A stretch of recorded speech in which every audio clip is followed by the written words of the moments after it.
Alright, so this might end up being one of the most unclear and weirdly elaborated opinion pieces that I'll ever bring up on this channel, and it's one I've been meaning to talk about since probably last year. And the reason why I hadn't done it back then is because, well, I wasn't sure how to properly explain myself, and even now I'm not sure if what I'm about to say in this video is even how I want to present my arguments, but it is a feeling I get, and it especially became clearer when I started watching Game Ranks, a channel I had been subscribed to for years maybe, but I hadn't gained the habit of actually watching their videos until a couple of months ago, and in the process I learned a lot more about the gaming community. One thing in particular that marks a very clear distinction between the gaming and the cartoon community is that their fan backlash is a lot more encouraged than in the cartoon community. If a gaming company engages in sleazy and scummy business practices, fan outrage is seen as a duty, and while yes, the gaming community has gained the reputation for being entitled, but at the end of the day, there aren't that many people who would go out of the way to defend gaming companies when they're being shitty. Unlike when we enter the realm of animation, and when the same circumstance occurs, the fans are seen as childish. This has happened many times, like when the Thundercats Roar trailer was released, and after a lot of people bitched about it, they were seen as a bunch of nostalgic man-children, even though they had good reasons for being dissatisfied, and every time people try to dismiss their credibility, they bring up the Cal Arts term, meant to negate whatever criticisms they had to offer, even though it really doesn't. Whether or not they're using an appropriate term doesn't really change the fact that Thundercats Roar looks very similar to a lot of modern cartoons, and bringing up that this is a symptom of every decade isn't necessarily a valid argument. I mean, I personally didn't give a shit about Thundercats Roar, but if I had a beef with this trailer and someone tried to make that point, I would very easily just counter it by saying that I would be just as upset if it were any other art style in any other decade, and that people should strive to seek more unique looking shows and not be complacent towards uninspired works. This is not the only case of fan backlash being discouraged. High Garden Spice got a very similar treatment, although that case was a little more complicated since politics was involved. I also saw it very recently with Camp Coral when there was some evidence that Steven Hillenburg wouldn't have approved this project. After a lot of people inevitably got pissed, there was also another group of people being weirdly defensive and opting to give Nickelodeon the benefit of the doubt. Now here's the thing, I know why there are people who act like this, and it's something I like to call the Teen Titans Go syndrome, in which ever since that series was released, the backlash against it has been so obnoxious that people develop resentment towards it.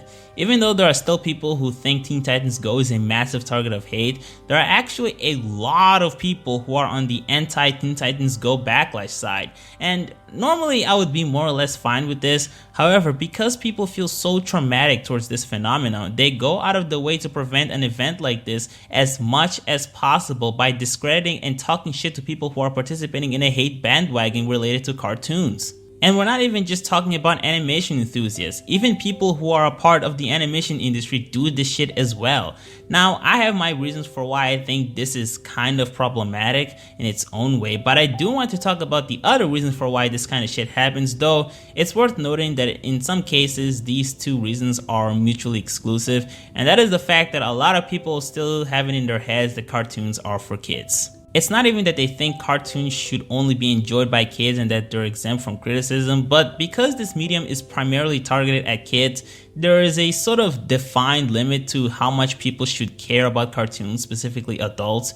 There is a reason for why the man-child insult is so often thrown around, which to me signifies a difference in perspective between me and a lot of people. You see, the reason why people see cartoons as products for kids is because of the age rating, and I personally don't take the age rating system very seriously, simply because to me, it's blatantly obvious that companies like Cartoon Network, Nickelodeon, Disney Channels, and other networks known for making cartoons for children, none of them care about protecting children from harmful media, which is the only reason you would ever create an age rating system, because you want to keep children from consuming content that's above what they're mature enough to experience. Nevertheless, there is not a single company that gives a flying shit about that. If anything, they would want kids to digest as much products made by them, even if they're too old to consume them. I've seen ads for movies that are above G and PG airing on kids channels, largely because the movies themselves had enough appeal to children and had a fairly positive reputation with parents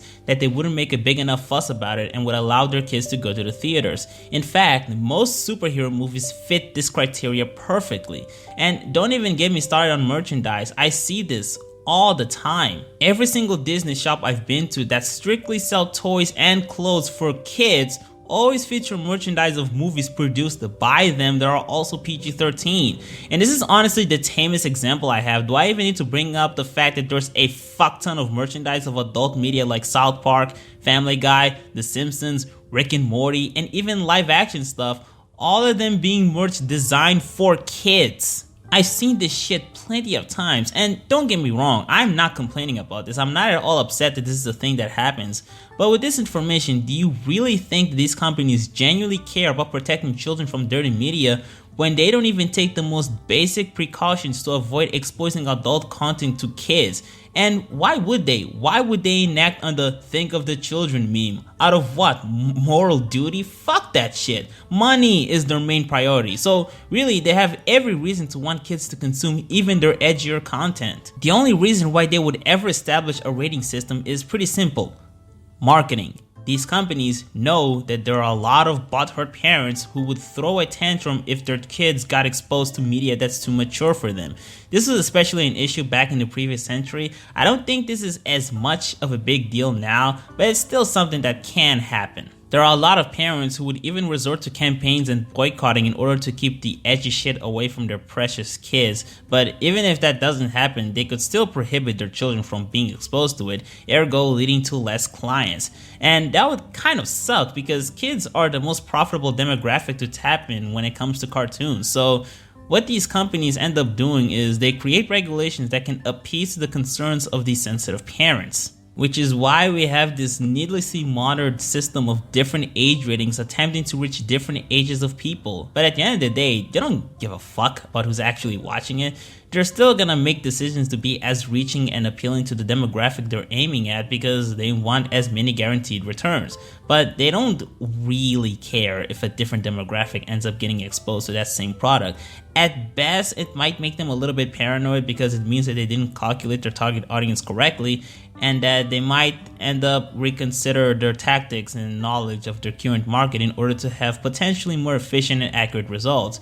But at the end of the day, if more people than they were aiming at is consuming their products, they don't really have any reason to be unhappy. That's just absurd. So no, claiming that these companies genuinely care about the age rating system they've imposed and that they seriously want from the bottom of their hearts to see these classes being followed as strictly as they have established to be is absolutely absurd. If you think that's true, you're just being a victim of marketing. But we're only talking about the business side. What about the artists? Do they also care about who's consuming their works? Would they take offense to me shitting on their works? And well, the answer is maybe yes, depending on the circumstance, but not necessarily because they made a cartoon for kids. Here's the thing. I've had this debate plenty of times in regards to how much critical analysis cartoons for kids actually deserve. And what I've come to realize is that the people arguing that they don't deserve, they do it because they don't understand or appreciate the craftsmanship that comes from creating anything that even remotely moves. I'm just gonna say this, I don't care how critical you think I am of a cartoon or an animation company because I can guarantee you that the people who made it are way more critical than I am. They are much harsher than I will ever be, and of course they are. They're fucking professionals. It's their job to create this stuff. So obviously they have much more theoretical and empirical knowledge of animation than I will ever have, and they probably overanalyze their works way more than I will ever do. Another thing worth keeping in mind is that a lot of creative people, in fact I'm even willing to say most creative people working in the animation industry, if they could, they would work on projects with more adult themes and ideas present there. I mean, at the end of the day, cartoons are made by adults, so it's natural that some of them would want to convey ideas that resonate with them. When I look at shows like Regular Show and Steven Universe, I seriously doubt that any of the people working there, if they had the chance to bump up the rating and maintain the same level of production and financial returns, they wouldn't jump on it without any hesitation. Why would they be willing to miss the opportunity to express ideas more freely without restraints? The reason why a lot of the times they end up working on children's content is because they don't really have a choice. This is just my assumption, but it's likely easier to sell an idea for a kid's cartoon than it is for an adult cartoon. Investors, for some reason, are a little bit hesitant when it comes to funding adult animated movies and television shows, and the ones that get made are usually either cheaply animated or they have to fit a certain style of adult cartoons that has more guarantee of success based on history.